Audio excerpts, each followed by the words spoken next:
Welcome back to the Guard Your Savings podcast, where they help you turn left and right through your retirement adventure, if you will. And, of course, the main host here is Dolph Janis, the owner and founder of insurance and an insurance professional, by the way, at Clear Income Strategies out of Charlotte, North Carolina. I'm your co-host, Doug Turnbull. And, hey, Dolph, I was just in God's country. I was just in Charlotte, North Carolina very recently for the Bank of America Roval 400 at Charlotte Motor Speedway. I was part of the NASCAR announcing team there, so I didn't have any time to come find you, but you were recently on a big trip yourself, so we might have missed each other anyway. Yeah, I'm glad you enjoyed Charlotte, and hopefully the rain stayed away from you, and the race was a lot of fun, and just your neck doesn't hurt from turning left 150 times. It was a road course. They were left and right. In fact, there was a really huge left-hander, like an almost hairpin left-hander that they had installed in the racetrack or made a little change in there, so that made my part of the track. I was in charge for calling play-by-play, the one that had the most passes and crashes. So nice. I was quite busy there. I'm surprised I'm not a super horse after all that, because I was on Performance Racing Network. And, hey, we're talking about retiring here. The longtime co-anchor of Performance Racing Network, the president of PRN, Doug Rice, that was his last Charlotte race. He's at the race after at Las Vegas is his last one of his career. So he's going to go into retirement after 36 years on PRN. So I'm sure he's done well and gotten a lot of things set up with someone like you, Dolph. So we wish Doug Rice the best in his retirement. And you're just back from a 2-week vacation. Can you talk a bit about that? I know you've been playing catch-up. Yeah, it's been a lot of fun. My wife and I are just celebrating our 20th anniversary, and we've been talking about doing a back-to-back cruise, as we like cruising, and this time we decided to do it. And the last 2 weeks still went on a 2-week cruise in the Caribbean. We dodged Tulane the first week around, and then we dodged Milton the second week around, and all the ports of call we were supposed to go to, we didn't go to because of the hurricanes. And but it was cool.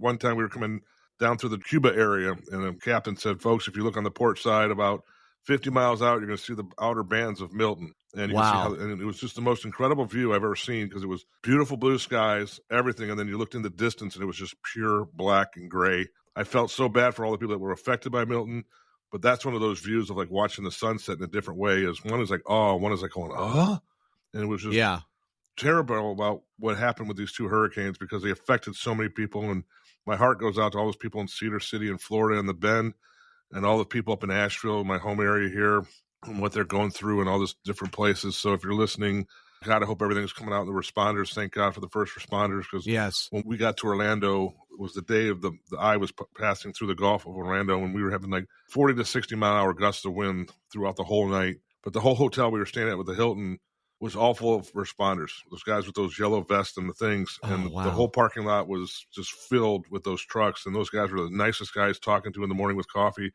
just waiting to deploy. Yeah. And it's amazing how good people in this country can be when there's a tragedy. And that's one of the things I love about this country, is when there's a tragedy, we pull together. But we need to pull together all the time. Yes. And it's like retirement. It's like, it's not just when things are going bad, you need to look at things.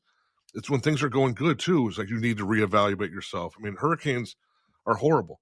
I mean, Milton, heck, a week later, is coming right through the same area and just plowing people over. And it's just, you can't react just to the negative. You have to react to the positive things going on at the same time. And like I said, the first responders, those guys are just incredible. Well, they really are. And I was actually, one of my gigs outside of this job here helping co-host podcasts with people like you, Dolph, is I write about Atlanta traffic in the Atlanta Journal-Constitution newspaper. I have a weekly column called Gridlock Guy. And very recently, I spoke with one of the communications manager for the Western North Carolina DOT district named David Uchiyama. The first thing he led off with, I just wanted to ask him, hey, what's the traffic situation? How'd you keep tabs on all these flooded out and closed roads? And one of the first things he said is they had to beg their workers to take an off day on a Sunday recently after working 21 straight days after Helene. Basically, a lot of these workers, once they realized that their homestead and their family were okay, they went to work and worked, 8, 10, 12-hour or longer days, and did it for days and days and days straight instead of taking a normal off day, because it was game time. Yeah. And that's exactly what you're talking about. Yeah, when it's go time, Jerry, it's go. I mean, it's like Kramer said, I always say, it's go time, let's do it. And these guys are that way. I mean, when you're dedicated to helping people in different ways, and everybody in this world is dedicated to helping people one way or another. Get the word out through podcasts. I'm dedicated to helping people protect their funds, get onto retirement, and different ideas and ways out there. There's a law enforcement out there to protect that you're safe. I mean, these first responders to make sure that you have energy. Everybody has a purpose. And finding what that purpose is so hard, because there's a lot of people out here that they're not good with time management.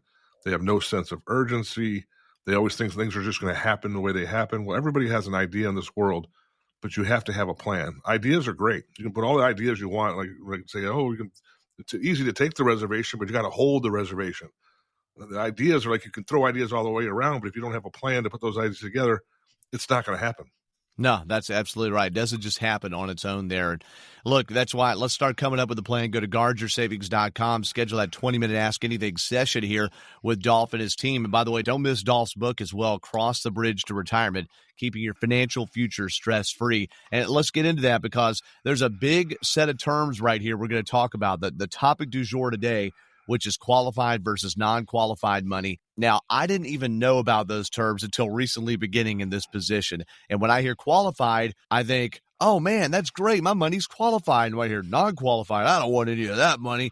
But it turns out the names are a little bit funky here, Dolph. So walk us through what those mean and what accounts apply to each one.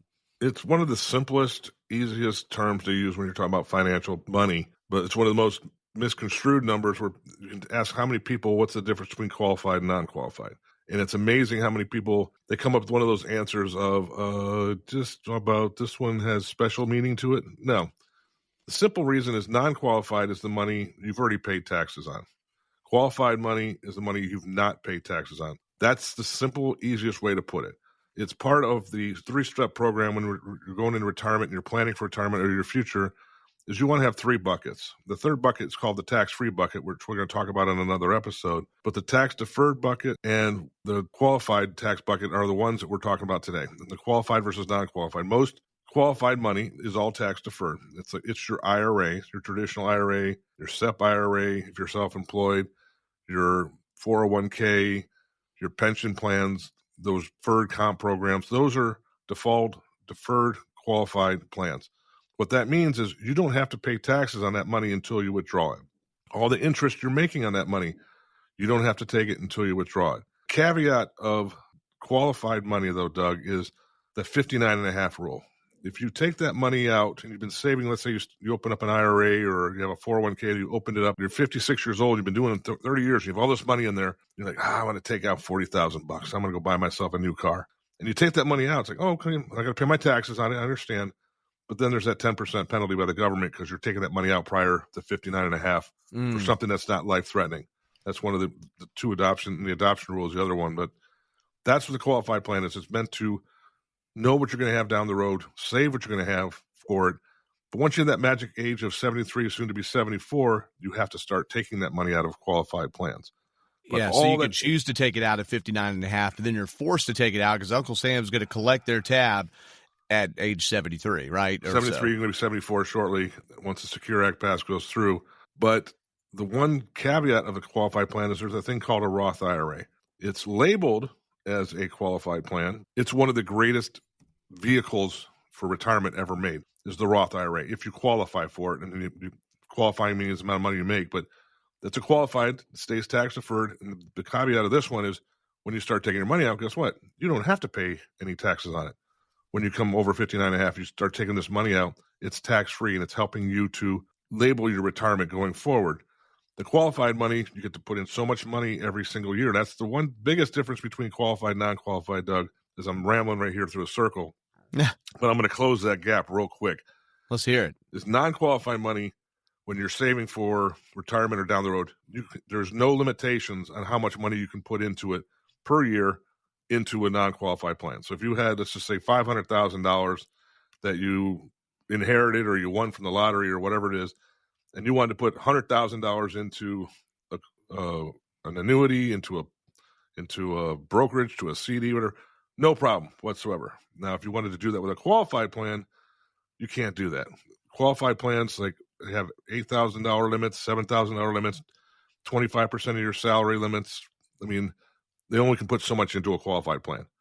But it's very important to have that qualified plan out there because you have the qualified, the non-qualified, because when it comes to start playing that, your favorite word, taxes down the road, you can budget accordingly with the right CPA and the right advisor how much taxes you're going to be paying from this money. So let's say, for instance, I'll speak about myself. I have two different 401ks from a previous employer. The ownership switched hands. That's why there's two different 401ks. So I was thinking, just as I'm learning about this, very brashly, like, hey, I want to take all those right now. I want to pay the taxes now. I want to pay taxes now. And instead of when they're worth more money and in the future, and when tax rates also could be higher, what is, if you're trying to move money from a 401k, say into a Roth IRA or something that is non-qualified, whatever that might be, what are some of the pros and cons of doing that all at once, or would you recommend doing that gradually because of tax brackets and things like that? There's a famous thing called a Roth conversion, which we can easily talk about later. But in general, real quickly, a Roth conversion is wonderful if you qualify for it.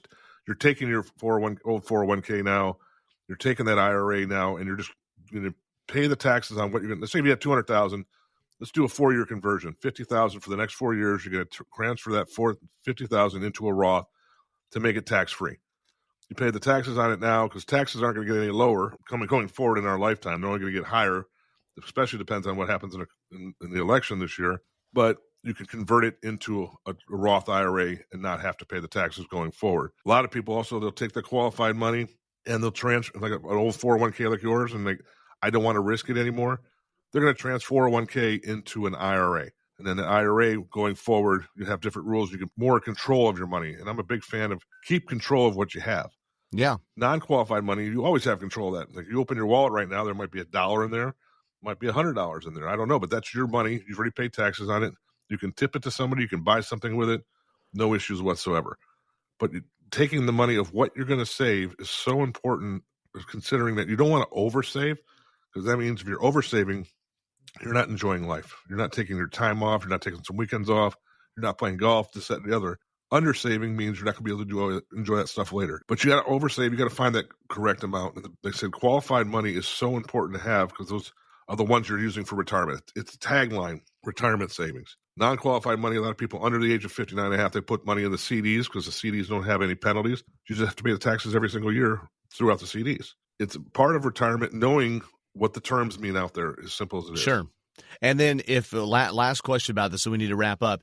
If you have a 401k or another qualified money account and the value of it grows over time. So let's just say you went from having 50,000 in it to 100,000. I'm just making up numbers.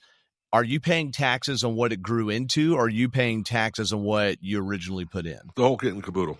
The whole kit and caboodle. So there's another reason to manage to be keeping close tabs on that very well. Right. The thing about qualified money is you should never plan on taking it all out at one time. If you started with 50 and now you're at 300,000 like 20 years later, you take that $300,000 now and you're going to get bit in the you-know-what with taxes, and that's where a financial planner comes into play for you. For sure. And we're so thankful that you, the insurance professional and owner and founder of Clear Income Strategies, Dolph Janis, has spent time with us really letting us know about that because, goodness gracious, there's so many things ins and out. And we've only done here in just a little under 15 minutes what you could sit down if you schedule a 20-minute Ask Anything session and get some complimentary literature from Dolph and his team at Guard Your Savings. You'll be on certainly a lot better path than just trying to think it all out on your own, sitting at the dinner table or something like that. So, Dolph, thanks for your time today, and especially as you're playing catch-up after your big vacation. I love it, though. I love working, and God bless everyone. Thanks for listening. Hey, God bless you, Dolph. Thank you very much. Again, go to Guard Your Savings, everyone, guardyoursavings.com out of Charlotte, North Carolina. Dolph Janis, he's the host, owner, and founder here, the host of Guard Your Savings podcast, owner and founder of Clear Income Strategies. I'm Doug Turnbull. Thank you all so much for listening. If you know someone that you think needs to hear this, be sure and send them the link to this and let them know about it. Dolph and his team also sometimes cut some of the stuff up, put it on social media, and put it in their accounts there, guardyoursavings.com, so you can kind of see more of this and maybe share that. Like and subscribe. We definitely want you to be able to know what's going on and have other people know too. And when you subscribe, turn on the notifications so you know when this is out, so the next episodes are coming your way. So we'll have another episode coming your way here very soon. I'm Doug. He's Dolph. Thank thank you so much for listening to the Guard Your Savings podcast. By contacting us, you may be provided with information about insurance products, including annuities offered through Randall Janis, North Carolina Insurance License number 8483456. Annuity guarantees rely on the financial strength and claims-paying ability of the issuing insurance company. Read your contract for restrictions, limitations, or penalties. Dolph Janis is not licensed in all 50 states. To find out if Dolph Janis is licensed in your state, please call 704-919-0149.